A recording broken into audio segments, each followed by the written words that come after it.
Tragedy struck when a family in Utah experienced domestic abuse and manipulative behavior. The man who led this family was Michael Haight, a 42-year-old Mormon living in the small city of Enoch, and a wife of 19 years while giving birth to 5 children. Imagine if you visited this family's home, and on the walls, you could see all of them together giggling, smiling. Or are you?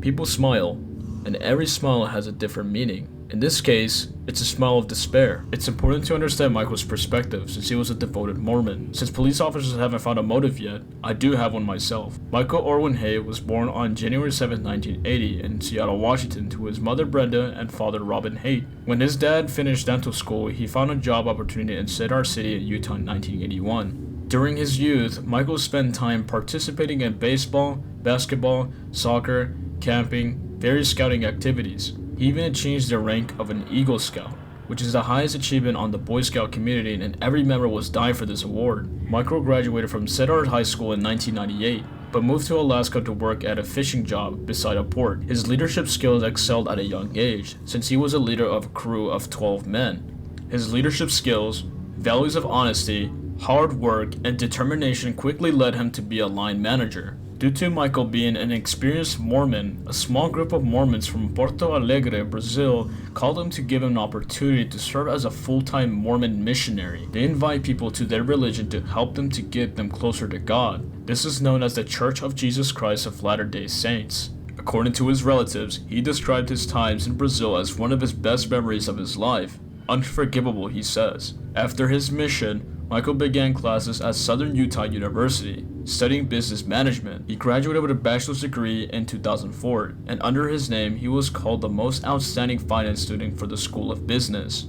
During his years of college, this is where he met Tasha Earl, his future wife. They were married in the St. George Temple on May 10, 2003, and settled in Enoch, Utah, a city 215 miles away from the capital known as Salt Lake City. Tasha loved their children. Macy loved their siblings as well. Described as a huge help to her mother in raising the other children. She played games with them, helped them with their homework and chores, and at the same time would receive her associate's degree from the same university that her father went to. She planned on attending Southern Utah University in the fall. She was going to pursue a degree in digital marketing. 12-year-old Riley loved music and was always singing, humming, or playing her many memorized music pieces on the piano and cello. She loved to read and share her thoughts to her siblings about the book that she just read and how compassionate she was when she was talking about it. She clearly had a passion at an early age. Ammon and Sienna were his twins, brother and sister. Ammon spent time constructing Legos for hours with no breaks. He was extremely imaginative, curious, and loved architecture pieces. This love for things that moved began at a very early age when he became obsessed with trains. On the other hand, Sienna took pictures of everything and applied filters and spent time drawing alone. She was studious with her schoolwork and enjoyed playing with her friends and family. The youngest child, Gavin, only being 4 years old. Gal Earl, Michael's mother-in-law, was a fun-loving and dedicated mother. All her time and efforts went into teaching and raising his children. She spent time with Michael's children every single day and played the piano while they were eating together like a normal family. While the children were under the care of Tasha at home, Michael spent 7 years working for Allstate. When he comes back from work, it's like he was trying to reenact his younger life and give it back to the children in his community. He spent many evenings and Saturdays coaching the Children's City League sporting teams, attending the children's concerts at school. However, there are times where Michael comes back from work very angry.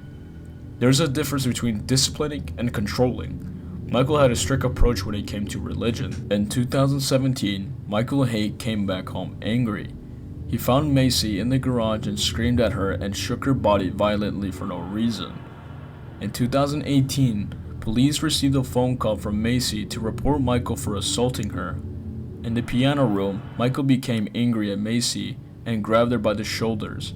He then shook her and grabbed her by the head and slammed her head on the table. Macy told police officers that she was terrified. In the same year, Macy was simply just cooking in the kitchen until Michael entered the kitchen angry. He grabbed her around her neck and began to choke her. When the police arrived at his doorstep, Michael's excuse to the police was, "My daughter is mouthy.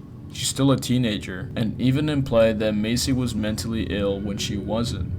The police didn't press charges since there was a lack of evidence. Macy was clearly scared. If she kept pressing more on the gas pedal, things could have gone more worse. But she never specified her injuries, so in the end, she lied to the police that nothing happened. In the same week, Michael called her own wife stupid and lazy just because he was defending her own daughter Macy. Tasha replies, "I hope when the police came, that was her wake-up call." Michael took her cell phone and iPad to monitor her Gmail and text messages to keep her from leaving the house. Understandably, this made Tasha mad as she couldn't put up with this abuse and controlling behavior anymore.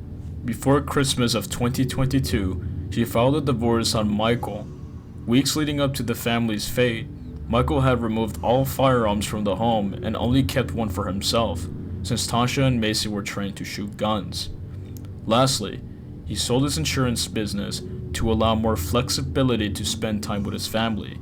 At this point, the Hay family were in severe danger. The police have not found a clear motive for Michael's true actions, but I do have an answer. When Michael was just a boy, younger than 13 years old, he was a religious Mormon who didn't expect to become a leader of his church in Utah. As a 13-year-old boy, he spent most of his time reading the Book of Mormon under the rule of the Church of the Jesus Christ of Latter-day Saints. Whatever judgment or predisposition he might have had throughout his lifetime, he was only encouraged and exacerbated by the church. We're going to read what the church has taught him throughout his younger and current day self. When it comes to disciplining versus controlling, Michael was a master at controlling. According to the Book of Contents, he kissed me mechanically and surveyed the situation without a word. Those silent moments said more than an entire lecture on my role as a wife and mother. He could not possibly admire the way I was assuming and fulfilling my responsibilities. This disastrous day was the beginning of my search for the secrets of the happy, organized homemaker. About 4 o'clock every afternoon, the children know it is time to get ready for Daddy's homecoming. When my husband walks in the door, he is greeted by a smiling, well-groomed wife. In Michael's perspective, when he comes back home, his children wait for him as soon as he unlocks the door when he comes back from work. Michael's expectations are clearly unreasonable. When he comes back from work, he expects his children to smile and her wife standing right beside them. Another insane claim by his own sister was this: he was a two-faced abusive monster. Her missed appointment was in the Women's Crisis Center. She was in the process of finally working to get herself and the kids away from him, but no one knew how bad it was until recently.